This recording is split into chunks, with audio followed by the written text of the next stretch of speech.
Welcome to the Aeon Practice Education Series in partnership with Firm Media, delivering concise and impactful insights for aesthetic and specialty medical practices. Your host, Chris Solhonik.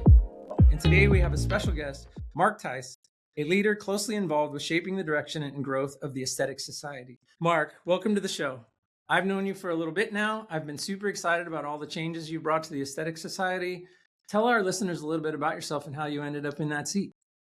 Well, first, Chris, thanks for having me. It's always a pleasure to spend a little time with you, and I certainly enjoy your podcasts. Listen, I joined the Aesthetic Society, it'll be almost 3 years now. It was the summer of 2023. And I probably was kind of the black horse, if you think about it, when people learned of my assignment. My background is 25 plus years in the hotel and travel related industry. But if you think about it, there's so many similarities on how hospitality's principles can elevate a member experience, particularly a member such as board certified aesthetic plastic surgeons. Sure. So having spent significant amount of time in sales, marketing, growing brands, and problem solving and working with teams, it felt like a natural fit, right, to apply those skills at a time when the Aesthetic Society was really emerging in this transformative era. Sure. And I can relate, right? I was in the music business for 10 years in the 90s, and I did traditional marketing. And then from being in the music business, I went to college and I worked for Aveda, and I even worked at a sort of a large like luxury spa and nail salon. And for the life of me, I couldn't figure out how when I got older, I was going to put all that together. And in the early 2000s, when I started working with plastic surgeons, a lot of them had TV shows and stuff like that. They were not all that dissimilar to people that I was working with in the music business. So the segue was perfect. I can relate. Hospitality's probably one of the key things to pay attention to when you're hosting an event as big as the meet.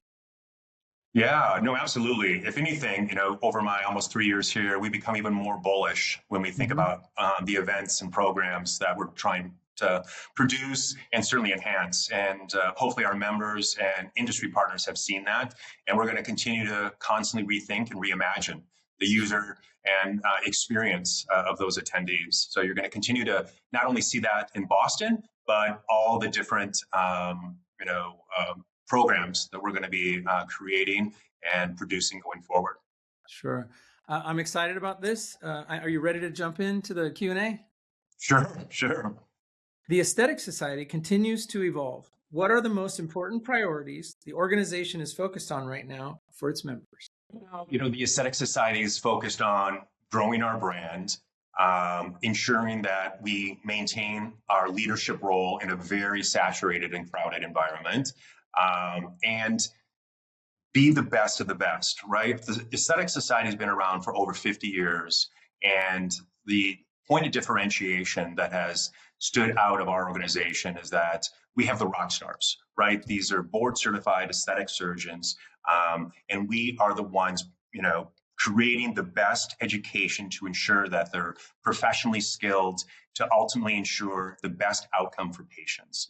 So when we think about what's ahead for the Aesthetic Society, it's how do we replicate our history and apply it towards the next generation of rock stars, right? And how that pool of aesthetic medicine has now expanded beyond surgical to non-surgical, and what is our value proposition to each of those respective individuals. Yeah, this is a very interesting time in the industry because so much is changing. I don't know if it's exclusively tied to AI or the consumer is changing.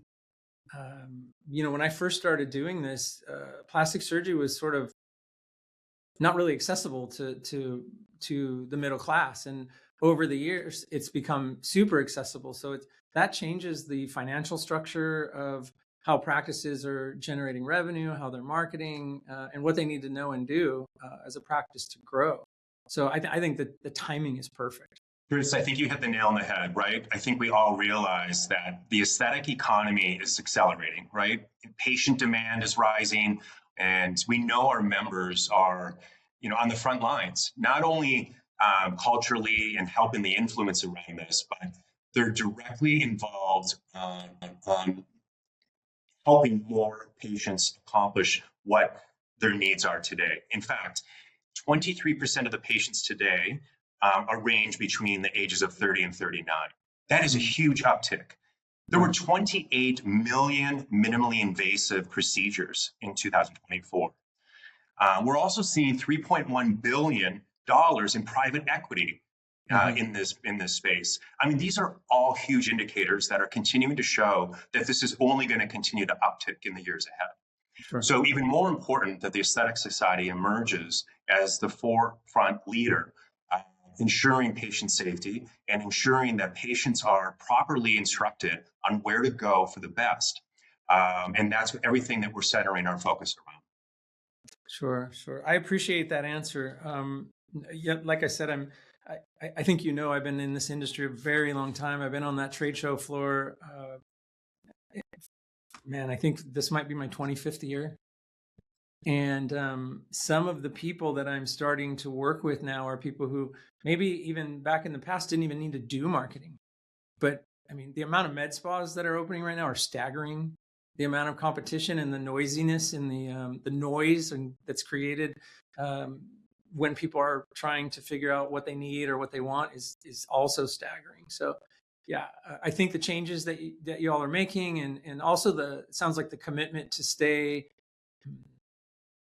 top shelf, I guess it is the way I would look at it, is super inspiring. I'm actually looking forward to asking you the rest of these questions because I want to dig into that little bit of stuff with you.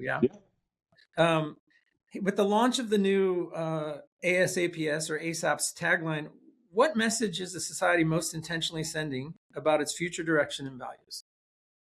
Yeah, I mean, I think it really kind of hits the nail where you were going, right? We've been around for 50 plus years, always being the North Star as it relates to the best of the best, but the ones providing the best education. So when our elected leaders, as well as surveying our members, we did some data analysis to see what resonated with not only our members, but also consumers. And the one thing that continued to steer us was that the gold standard of aesthetics stuck in people's minds, both emotionally and mentally. So we're really excited. We just rolled this out last month, and you're going to continue to see this in everything we're doing. And in my mind, this just reinforces what we've all been and where our vision is going forward. How do we continue to offer more value, particularly in a market where there's so much saturation of meetings and conferences and events happening, that we need to ensure that the points of differentiation and our unique value is mutually independent than what someone else might feel they're getting elsewhere. Right. And particularly when we think about the non-surgical professionals in the space, right? This is an extremely fragmented environment, particularly when we hear there's 50,000, nurse injectors today just in the United States. I mean, and, with a double-digit expected growth year over year in that. And it's a bit of the wild, wild west, right? And I think we have a responsibility to ensure that we're helping them as we have the surgical side be properly trained, have the resources easily available, and support them, not only for their own development, but equally important for the outcomes of the patient. Sure. For our listeners, what is the new tagline? It's the gold standard of aesthetics, which in my mind sums it up beautifully. Because again, we have the rock stars. They're the most seasoned, the most trained, the best equipped to develop and properly train others going forward. Sure. You said something a little bit ago in your previous answer about sort of making sure that people are properly trained, all that stuff.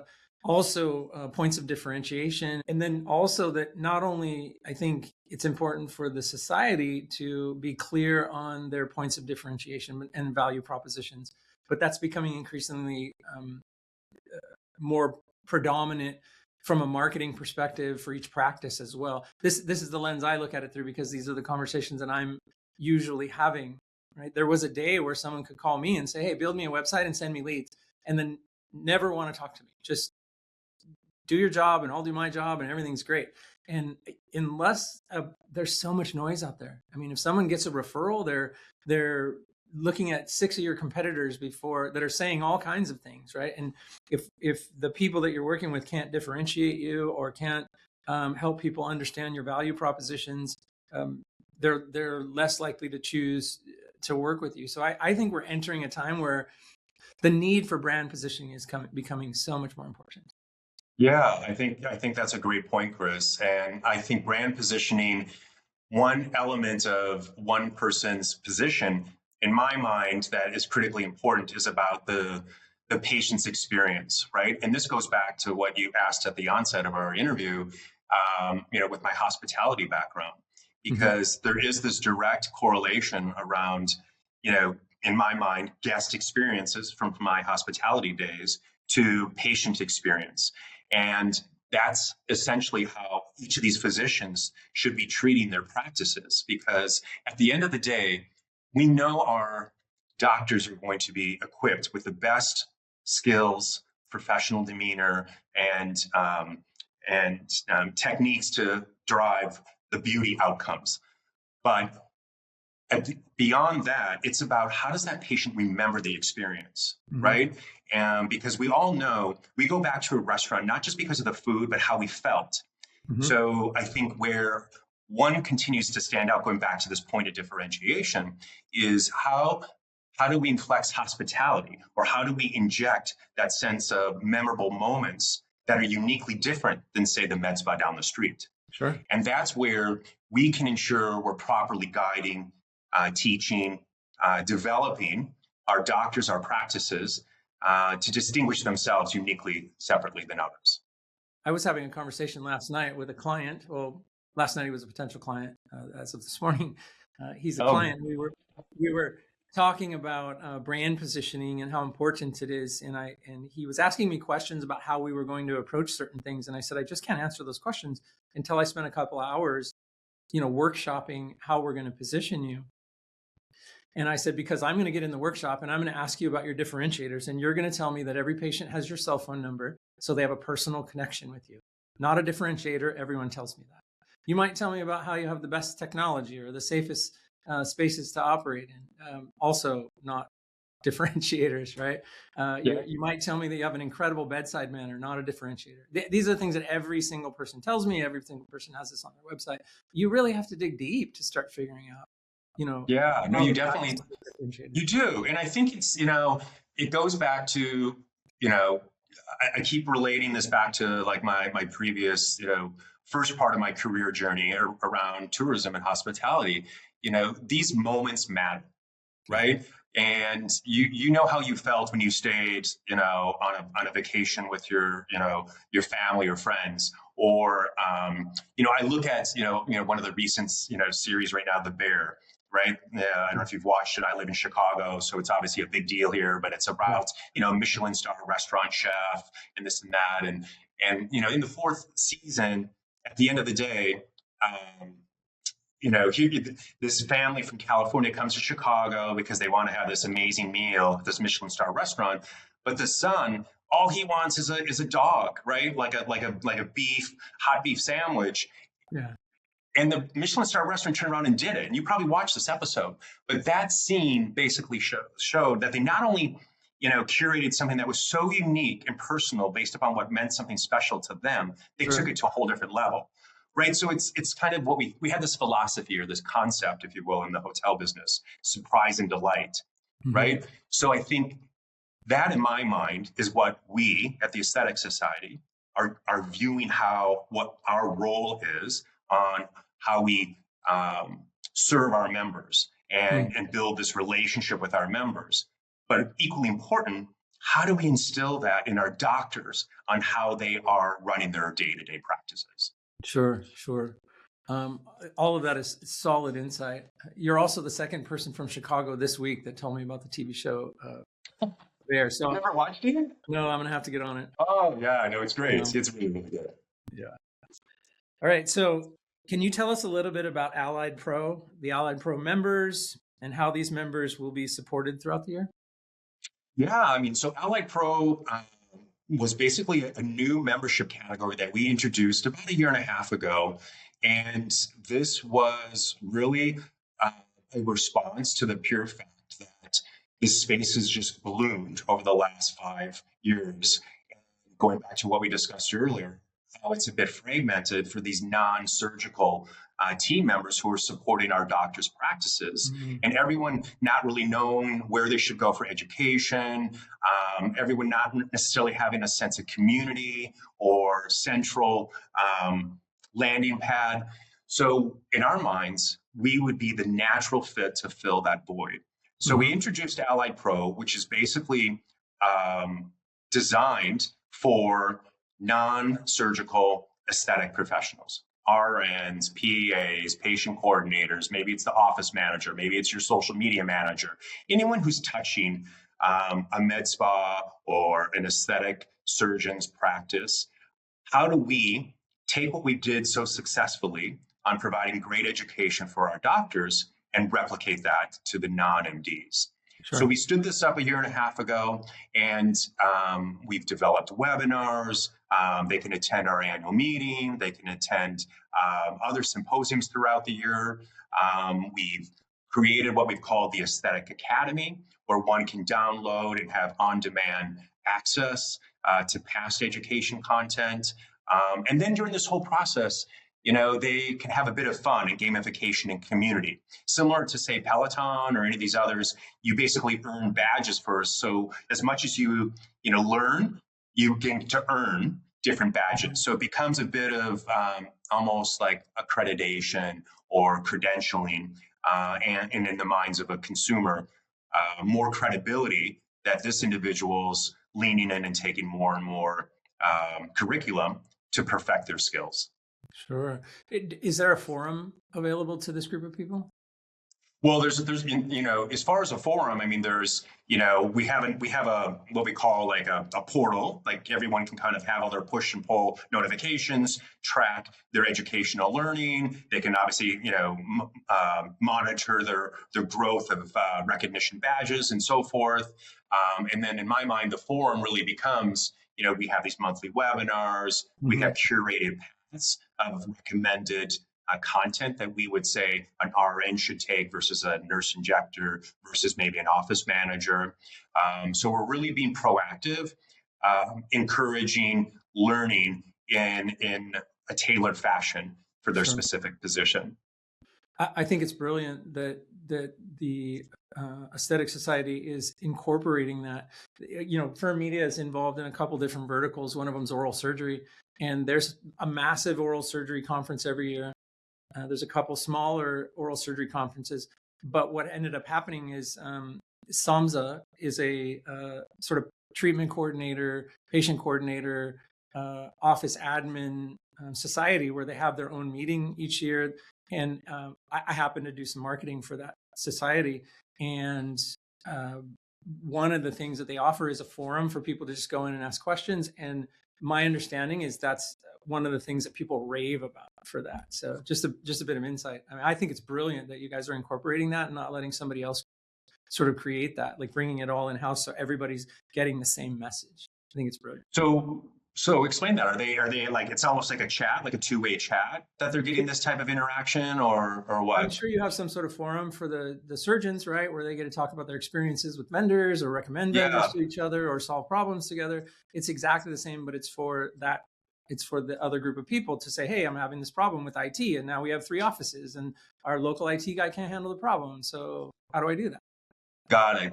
Yeah, actually, I think where you're going with this is it reinforces something that we're going to be introducing, going back to what's going to be new at the Aesthetic Meet in Boston, is like subject matter expert think tanks based upon topics of interest or concerns of interest, right? So if a social media manager at a practice is struggling with something, he or she could attend this roundtable and learn and talk amongst peers. Sure. So I think that's going to be, a really cool forum. But I think what you're saying, that could be something we could even take online or more virtually, or have it become evergreen. So I think that makes, I like that idea. Yeah, we can talk offline about that. I'd be happy to give you Yeah. some insights. But it is the oral surgery space is very heavily reliant on things like lunch and learns for their referring doctors, and cross training between different roles within practices and sharing ideas. They've really done that well. Great. Wow. Looking ahead, the Aesthetic Meet in Boston. What can members and vendor partners expect to see that will feel different or elevated compared to past years? Great question. I mean, as I've joined the organization, like I said, almost 3 years, this will be my third annual meeting. In fact, we rebranded the annual meeting to be called the Aesthetic Meet, and that was intentional, right? We wanted, kind of, sometimes there's a connotation with a meeting being boring, versus the meet in our mind solidified this, like, we're there to shake hands, meet others, and interact, and build relationships. Everything that we're about, this safe community. But at this year's meeting, we're going to really have a lot of great new things. We're going to have 5 cadaver labs covering the anatomy, from injectors to deep plane lifts, neck lifts, endoscopic, minimally invasive techniques, and some other really cool things. We're going to have a lot of new marketing courses, because as I think some of the conversations that you and I just had, we know this is key. When our doctors and their respective practices need to continue to make themselves uniquely different, not just from a brand position, but going back to that surprise and delight, and creating those moments. We're going to have 12 courses specifically around Allied Pro. This is going to be the most that we've ever had, as we really lean into the non-surgical space. Anything from neurotoxins to fillers to lasers to skincare to ultrasounds. We're going to have video spotlights, presentations. We're going to be reimagining our exhibit floor. In fact, we're going to be doing our opening reception there, which we normally haven't done in the past. So it'll be in the marketplace. We're going to be infusing more energy and music. So you're going to see a lot of that transform. We're also having a great topic. I don't know if you've read the book called Unreasonable Hospitality. Yes. It's the co-owner of 11 Madison Park in New York, right? And again, it goes back to this, how does one transform service into extraordinary experiences for patients, or for hospitality, or for restaurant diners. So we're going to have a whole session with their team around that. So I think there's some really cool things that are happening. We're also going to have this ability for our doctors, after the sessions, if they just didn't get some of their questions answered, they can come down to our booth and have one-on-one time with the faculty and ask their own questions, or bring their iPads and show cases that they might want another critical eye thought around. So we're really leaning into ensuring that this is interactive, and that it is and continues to be the gold standard of aesthetics, our tagline. And yes, of course, there will be fun, right? We're going to have a lot of great evening events. While we, you use the word, elevate the meeting, that's always, key to us. We want to ensure that our event is the most prestigious, but we also want to make sure that it's fun, because at the end of the day, our business is still about relationships. It's all about trust, respect, and a sense of support, and everything that our ethos is behind. Wow, that sounds like a packed series of events for the meeting. Is there anything else that you want to share with our listeners? Anything new brewing? Wow. That's obviously just a short list, right? There's a lot of other big things happening. In fact, probably one of the other biggest things that I'm really excited to share is that ASJ, the Aesthetic Surgery Journal, will be celebrating its 30th year this year in 2026. So we've got a lot of great things in store. In fact, we're going to have our Saturday night reception, really celebrating the 30 years of ASJ. We're going to have a lot of champagne toasts and activity happening at the Aesthetic Society booth. And it's really a great time to, acknowledge how valuable that academic journal is, not only to our members in the society, but to thank our reviewers, our authors, all the different, our editors in chief, who really keep that piece going for the Aesthetic Society. Massive milestone, and I know how hard everyone works to make that happen. Yeah, I mean, it's, I think if you haven't heard, the other exciting piece is, ASJ this past year in 2025 was awarded the impact factor of 3.9, which essentially means that we've surpassed all other aesthetic journals. So we are number one, not to mention ASJ Open Forum with 1.6. So these are huge numbers, big milestone achievements, and big shout outs to both Dr. Kinkle and Dr. Ala Lee, as well as Phaedra and her entire team. Yeah, I mean, more top shelf accolades and behavior. Perfect. I can see the changes, and they're super exciting. Oh, well, thanks. I mean, I'm excited to be in this industry.